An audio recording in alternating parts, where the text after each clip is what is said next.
Para kekasih, tema kita adalah kekuatanmu tidak seberapa. Ini satu pertanyaan, saudara. Ini adalah sesuatu pertanyaan dan pernyataan dari Tuhan sendiri. Ini bukan karangan saya. Ya, saudara sudah mengira-ira, kira-kira di mana ya itu ayat? Ya, ayat itu ada di kitab paling akhir, kitab Wahyu pasal yang ketiga. Saudara, bila kita memperhatikan ayat tersebut, maka kita harus besar hati.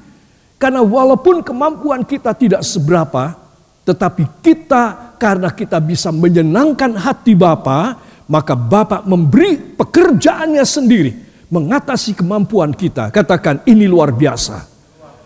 Para kekasih, ada dua buah ayat yang saya ingin saudara membuka dari Alkitab. Dari kitab Wahyu pasal yang ketiga, ayat yang ke-8 dan ayat yang ke-10. 1, 2. Aku tahu segala pekerjaanmu. Lihatlah, aku telah membuka pintu bagimu yang tidak dapat ditutup oleh seorang pun. Aku tahu bahwa kekuatanmu tidak seberapa, namun engkau menuruti firman-Ku dan engkau tidak menyangkal namaku. 10. Karena engkau menuruti firman-Ku untuk tekun menantikan aku, maka aku pun akan melindungi engkau dari hari pencobaan yang akan datang atas seluruh dunia untuk mencobai mereka yang diam di bumi. Amin. Para kekasih, bila kita melihat di sini, perjanjian dari Tuhan ini luar biasa. Saudara, ayat yang ke-8, aku tahu segala pekerjaanmu. Jadi kalau kita bekerja buat Tuhan, maka kita mempunyai pintu yang terbuka, di mana segala yang kita tidak mampu kerjakan, Tuhan akan mengerjakan. Amin. Tetapi kalau kita tidak ada pekerjaan, kita tidak melayani Tuhan, saudara, apa yang terjadi? Kita sendirian, kita bekerja berjuang sendiri, kita hanya bisa menangis, menelan ludah, kita hanya bisa memukul dada kita karena kita kecewa, karena kita gagal di dalam hidup ini. Saudara, itu sebab ayat ini mempunyai sekaligus kelemahan kita, sekaligus kuasa Tuhan, dan apa yang Tuhan mau beri dalam hidup kita. Saudara, itu sebab saya ingin mengajak saudara untuk memperhatikan apa yang sebenarnya menjadi rahasia kehebatan seorang anak Tuhan. Para kekasih, di dalam ayat ini sekali lagi kita akan membacanya. Ya, ayat yang ke-8. 1, 2. Aku tahu segala pekerjaanmu. Lihatlah, aku telah membuka pintu bagimu yang tidak dapat ditutup oleh seorang pun.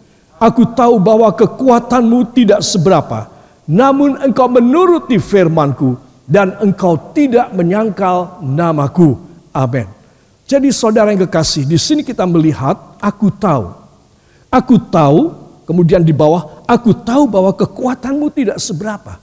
Saudara, satu, Tuhan tahu pekerjaan kita. Kemudian ini yang akan kita bahas bersama. 2, Tuhan tahu kemampuan kita yang tidak seberapa. Saudara, jadi di sini kita tahu bahwa Dia sangat paham, Dia sangat mengerti, Dia sangat mendalami siapa saya, siapa Anda. Sehingga kita tidak boleh berdoa dan berkata, Tuhan, Engkau tahu bahwa saya ini seorang yang paling celaka, saya orang yang paling tidak mampu. Saudara, kita harus keluar dari perasaan tidak mampu kita, karena kita dijanji. Katakan, saya menerima janji Allah. Jadi saya tidak boleh terpuruk di dalam keadaan asli saya. Ya, keadaan asli saya tidak mampu, saudara. Itu sebab penting sekali bagian pertama, aku tahu yang pertama adalah pekerjaan kita. Seorang yang melayani pekerjaan Tuhan adalah seorang yang mempunyai hak, anugerah untuk kepadanya diberikan kemampuan, sehingga Tuhan memberikan kepada kalimat berikutnya, aku tahu bahwa kekuatanmu tidak seberapa. Itu berarti dia mau menghandle. Saudara, tidak mungkin dia berkata, Timotius, kamu punya kekuatan tidak seberapa. Ya udahlah, jalani itu, nasibmu kayak begitu Timotius. Tidak mungkin. Aku tahu bahwa kekuatanmu tidak seberapa Timotius. Itu sebab aku memberi kekuatan. Ya, aku membuka pintu bagimu yang tidak bisa ditutup oleh orang lain. Kalau aku menutup pintu tersebut, tidak ada orang yang bisa membuka. Saudara, di sini Tuhan begitu jelas ingin membagikan kuasa kemampuan. Katakan, kuasa kemampuan buat saya. Asal saya, satu, mempunyai pekerjaan Tuhan. Dua, menuruti firman. Tiga, tidak menyangkal nama Tuhan. Saudara, jadi ayat ini ayat yang istimewa, di mana kita melihat sekaligus, saya katakan tadi dalam ayat ini sekaligus, kita bisa tahu posisi kita, perjanjian Tuhan, dan kalau kita melakukan dan menerima perjanjian tersebut. Para kekasih, ini ayat yang ke-8. Saudara, ada 3 paradigma yang saya ingin kemukakan pada kesempatan ini. 3 paradigma ilahi bagi jemaat Kristus. Terus kita tahu bahwa ini perjanjian bagi jemaat Philadelphia. Bila saudara melihat ayat yang ke-7 ya. Kepada jemaat di Philadelphia, dan tuliskanlah kepada malaikat jemaat di Philadelphia. Saudara, apa maksudnya malaikat jemaat? Di A, B, C, D, E sampai 7 jemaat. Artinya setiap jemaat, setiap kelompok anak-anak Tuhan sebagai bagian tubuh Kristus, itu ada malaikat Tuhan. Saudara, dan malaikat Tuhan ini mempunyai kuasa dan hak yang besar untuk menjagai itu jemaat Tuhan. Untuk memberikan satu pengayoman, pengarahan, ya saudara, dan direksi pada setiap jemaat Tuhan. Sekaligus menegur bila mana ada kesalahan. Saudara, seringkali jemaat-jemaat kita tidak mempunyai malaikat Tuhan. Tidak kelihatan sih. Dan kita tidak merasakan. Tetapi Tuhan mengutus kepada kita, jemaat Tuhan. Supaya apa? Supaya jemaat Kristus ini, saudara, mempunyai sesuatu penjagaan, mempunyai sesuatu kuasa yang cadangan dari ilahi, yang diberikan melalui malaikat yang diutus oleh Tuhan untuk menjagai jemaat tersebut. Saudara, itu sebab marilah kita melihat yang pertama. Satu, bahwa pekerjaan Tuhan yang kau layani, ya, itu adalah sama dengan pembukaan pintumu. Saudara, ini yang dituliskan dalam ayat yang ke-8. Bahwa pekerjaan Tuhan yang saudara dan saya layani. Ya, istimewa, senang sekali kalau para gembala, para penginjil, para pengerja gereja, semua orang yang melayani pekerjaan Tuhan, guru-guru Alkitab. Saudara, mereka sadar ayat 8 ini. Karena bagi mereka yang melayani, ya saudara, itu adalah pintu yang terbuka. Jadi tidak ada pelayanan pintu tertutup buat kita. Yang tidak ada satu orang bisa membuka. Itu sebab orang perlu bekerja buat Tuhan, saudara.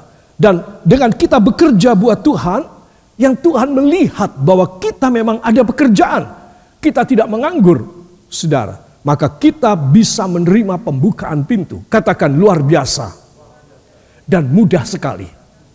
Luar biasa tapi mudah sekali. Kita punya pekerjaan Tuhan, Tuhan membukai pintu dalam segala hal.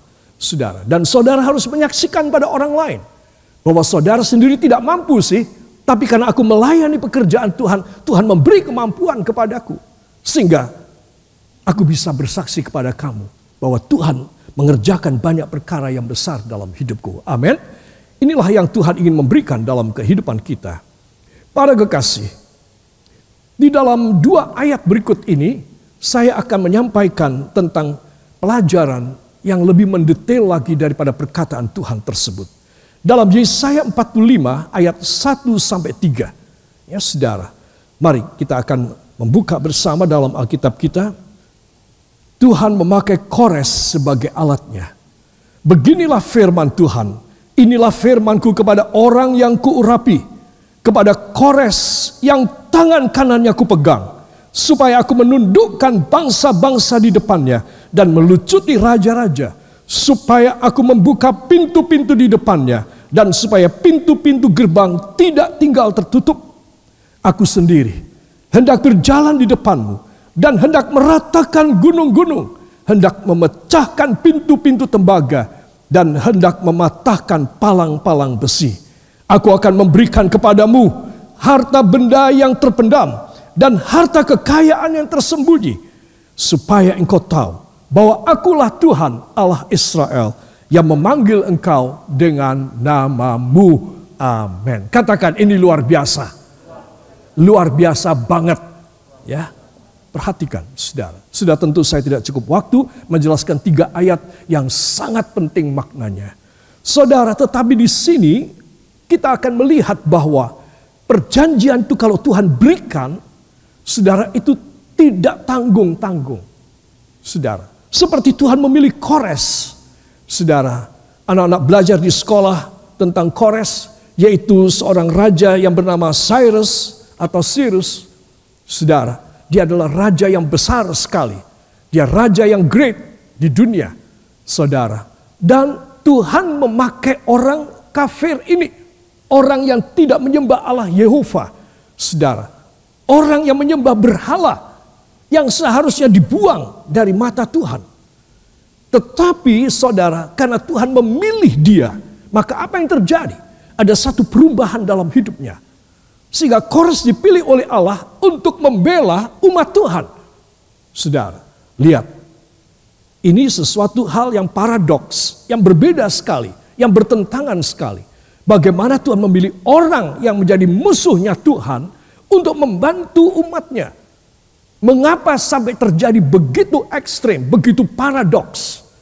Itu sebab karena apa? Karena umatnya sendiri, para pemuka daripada Israel sendiri dan Yehuda, tidak ada yang bisa dipilih.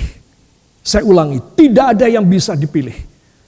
Kalau tidak ada yang bisa dipilih, Tuhan pilih orang lain, siapapun. Saudara, bagi Tuhan mudah. Apa sulitnya buat Tuhan? Tidak ada yang sulit. Itu sebab kalau Tuhan tidak menemukan orang-orang yang punya pekerjaan dari kalangannya sendiri, semuanya pada nganggur, tidak bisa dipakai sama Tuhan. Itu sebab Tuhan memilih orang-orang lain di luar, supaya Tuhan memilih mereka. Untuk apa? Untuk kasih tunjuk dan mempermalukan anak-anaknya. Kalau kalian tidak bisa dipilih, aku masih bisa punya orang yang bisa aku pakai. Saudara yang kekasih, nah itu sebab dari 3 ayat yang kita baca di sini, Kores mendapatkan kuasa ilahi. Katakan kuasa ilahi. Tidak terbatas bagi siapapun yang mau dipakai oleh Tuhan. Saudara, mungkin Kores juga dia bisa menolak karena dia adalah tidak mengenal Allah Yehova. Tetapi dia mau dipakai oleh Tuhan. Ya, masalahnya adalah dia mau bekerja buat Tuhan. Aku melihat segala pekerjaanmu. Wahyu 3 ayat 8a. Itu sebab Anda dan saya harus tahu. Kalau kita mempunyai pekerjaan, berarti kita mempunyai kuasa Tuhan yang luar biasa, yang sanggup mengerjakan pekerjaan yang besar. Amin.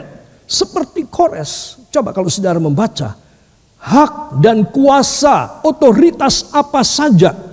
Ya, nanti di rumah tolong dicatat ya, satu demi satu. Otoritas apa yang Tuhan mau kasih sama Kores? Otoritas yang hebat sekali. Ya, itu sebab ini perkara yang penting sekali. Mengapa saya menggabungkan dengan Yeremia 31 ayat 14? Ya, kita akan baca lebih dahulu. Dari Alkitab kita lebih dahulu. Yeremia pasal yang ke-31 ayat yang ke-14, para kekasih. Aku akan memuaskan jiwa para imam dengan kelimpahan, dan umatku akan menjadi kenyang dengan kebajikanku. Demikianlah firman Tuhan. Amin. Ya, ayat ini pendek sekali. Aku akan memuaskan jiwa para imam dengan kelimpahan. Ya, lihat pada slide ini. Aku akan memuaskan jiwa para imam. Ya, ada satu kategori imam. Aku akan puaskan jiwa para imam dengan kelimpahan. Dan kategori yang kedua, umatku. Dan umatku akan menjadi kenyang dengan kebajikanku. Demikian firman Tuhan. Ya, jadi saudara yang kekasih, itu sebab seorang itu dipakai dan dipilih oleh Tuhan. Seperti Tuhan mencomot Kores dan memakai Kores menjadi raja yang besar. Saudara, untuk kemudian apa? Setelah dia menundukkan banyak negara-negara di sekitarnya, saudara, maka dia kemudian dipakai oleh Tuhan. Sehingga Tuhan memberikan kuasa kepada orang ini. Saudara, Yeremia 31 ayat 14 tentang rumah Tuhan yang harus diselamatkan. Di dalamnya ada imam, ada umat. Saudara, nah itu sebab Tuhan ingin supaya imam itu mempunyai satu tanda yaitu kelimpahan. Aku akan memuaskan jiwa para imam dengan kelimpahan. Jiwanya penuh kelimpahan. Sehingga apa? Sehingga umat yang menerima firman dari jiwa, dari hati si imam ini, umat akan kenyang dengan kebajikan.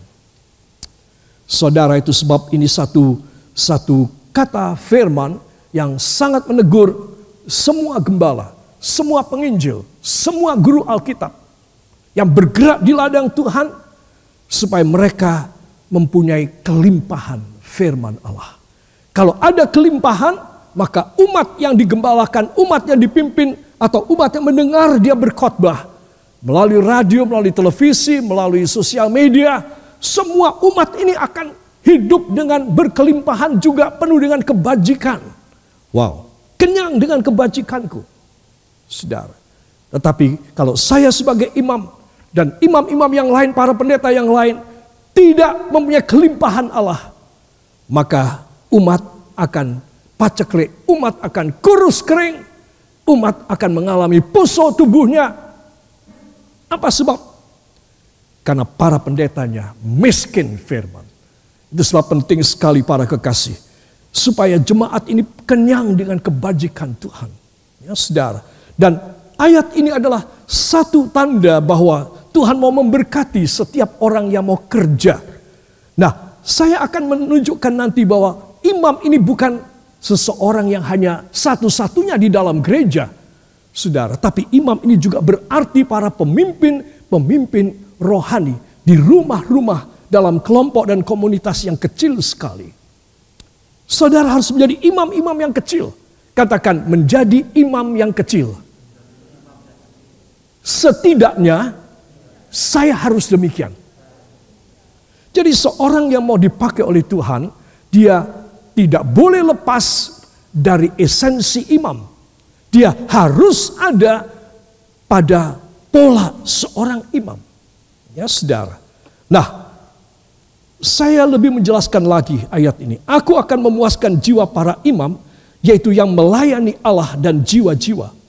Jadi para pelayan sidang juga, semua penatua gereja juga, semua aktivis gereja, mereka harus menjadi imam-imam yang kecil. Karena mereka melayani rumah Allah, mereka melayani jiwa-jiwa. Saudara, ini penting sekali. Dipuaskan dengan kelimpahan. Dan umatku, ya, yaitu jemaat biasa, akan menjadi kenyang dengan kebajikanku, demikian firman Tuhan. Itu sebab para kekasih, tidak ada hal yang lebih penting pada sisa umur kita. Katakan, pada sisa umur saya, hal terpenting dan termulia yang saya bisa lakukan adalah dipakai oleh Tuhan. Angkat dua tangan saudara, dipakai oleh Tuhan di dalam rumah Tuhan untuk menjadi saluran berkat yang memuaskan jiwa-jiwa dalam nama Yesus. Amin. Nah, itu yang Tuhan mau, saudara. Sehingga pekerjaan kita yang disinggung di dalam kalimat pertama Wahyu 3 ayat 8 tadi, aku tahu segala pekerjaanmu, saudara. Anda dan saya mengampu, kita mempunyai di atas pundak kita. Kita mempunyai pekerjaan Tuhan tersebut. Saudara, kita tidak pengangguran di rumah Tuhan. Ada banyak orang menjadi pengangguran dalam rumah Tuhan. Tapi kita mau bekerja sehingga apa yang terjadi dengan kelimpahan yang Tuhan beri kepada imam-imam kecil, yaitu saya dan Anda.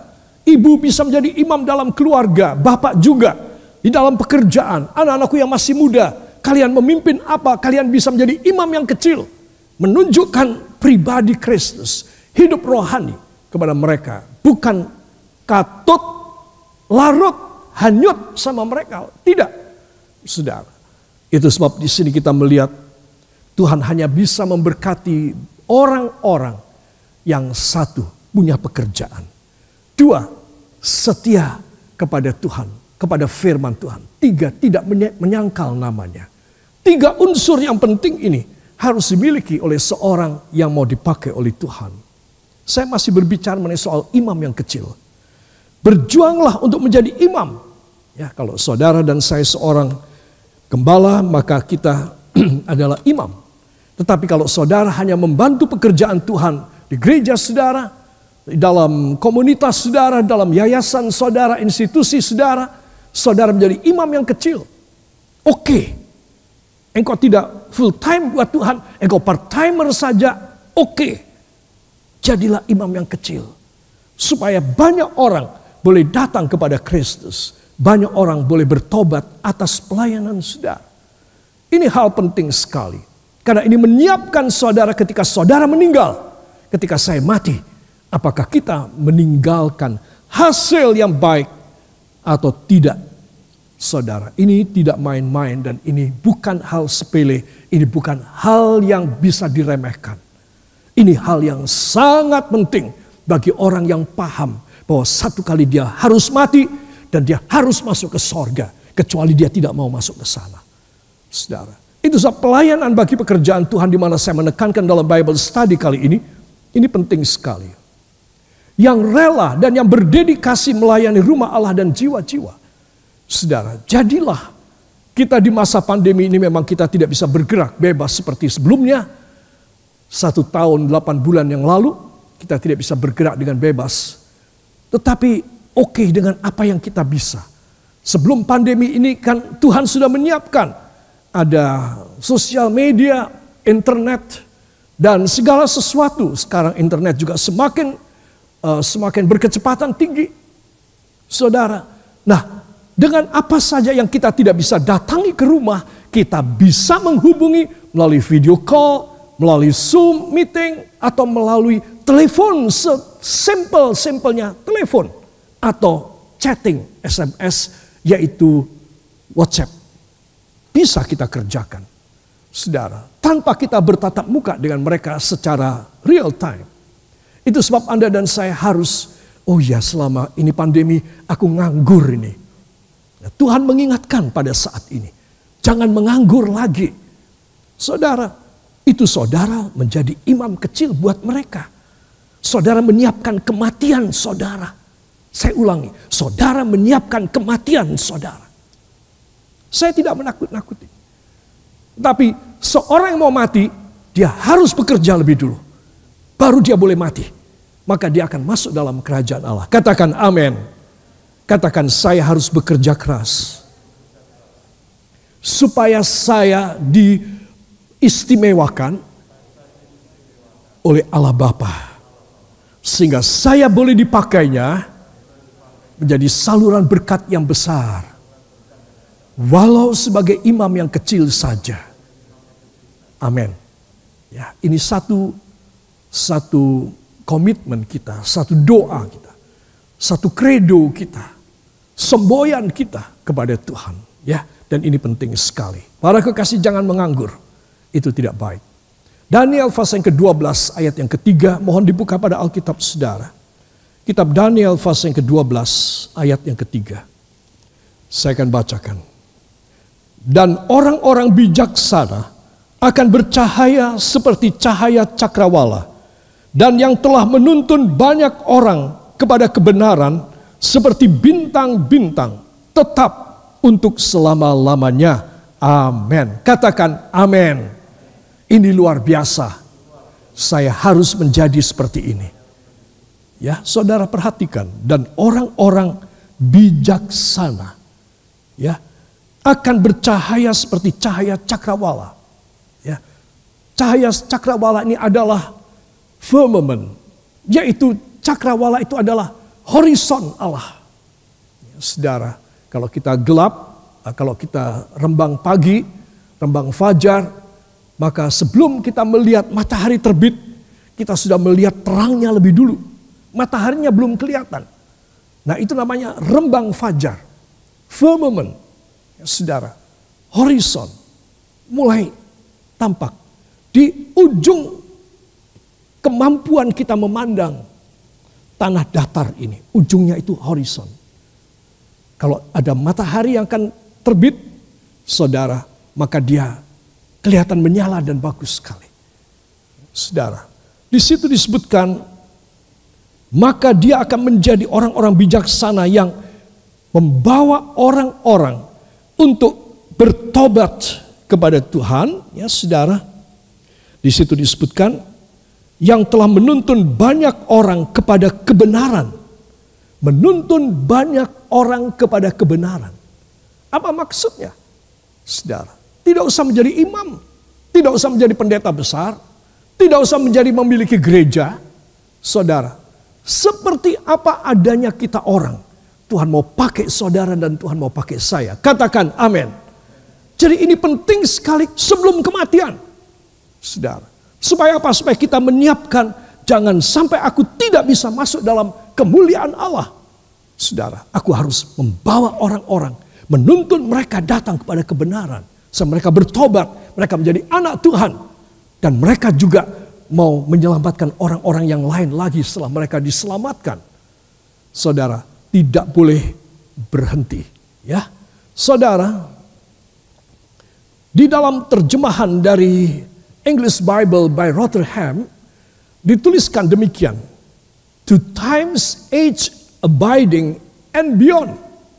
Ini kalimat, satu kalimat yang merupakan satu idioms tentang apa? Ya, saya tuliskan sampai berkali-kali usia abadi dan seterusnya. Saudara nggak bisa bayangkan, wah kekalnya kayak apa ya? Itu di sorga.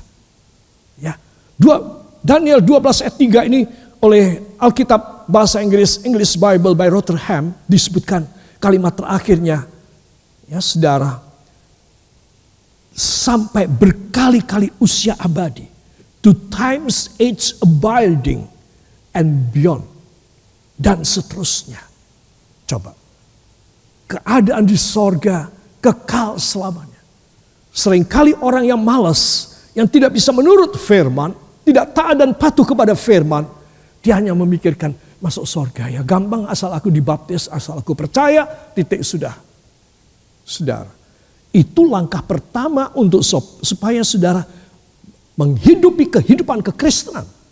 Nah, setelah dibaptis ada kehidupan kekristenan. Kehidupan kekristenan diantaranya adalah mencari jiwa. Saudara tidak boleh tinggal diam. Karena saudara, upah saudara menanti di sorga. Saudara, semua orang yang melayani pekerjaan Tuhan dengan hati yang tulus bagi banyak jiwa, ketika dia mati, dia mendapat upahnya. Amin. Ya Bapa, hamba telah menyampaikan sedikit dari isi hatimu yang sering kami lalai, dan kami menganggap bahwa pandemi COVID-19 ini justru kesempatan kami menganggur. Kesempatan kami tidak usah melayani, tidak usah beribadah di gereja. Justru membuat rohani kami menjadi lembek, bahkan mati. Itu sebabnya Allah Roh Kudus. Hamba mohon Engkau mengingatkan semua anak-anak-Mu. Teristimewa yang sedang mendengar firman ini. Mereka boleh giat kembali dalam pekerjaan Tuhan, dalam memelihara jiwa-jiwa. Dan mencatatkan jasa-jasa mereka melayani Tuhan di dalam kitab hayat di dalam sorga. Biarlah semua yang mendengar firman tergerak hatinya ya Tuhan. Oleh sebab itu para kekasih, diberkatilah engkau di rumah masing-masing dalam pelayanan apapun. Segala korban persembahan, teristimewa pengembalian persepuluhan saudara, menurut Maliaki 3 ayat 8 dan 10, Ibrani 7 ayat 1 sampai 10, kembalikan pada saudara luar biasa, sampai tidak cukup tempat untuk meletakkan berkat Allah. Terjadi demikian. Diberkati semua kecintaan saudara bagi pekerjaan Tuhan, bagi hambanya, dan bagi jiwa-jiwa. Diberkati dengan luar biasa. Hanya di dalam nama Tuhan Yesus Kristus, Juru Selamat dan Penebus kami. Dan kita yang percaya diberkati mengaminkan. Amin.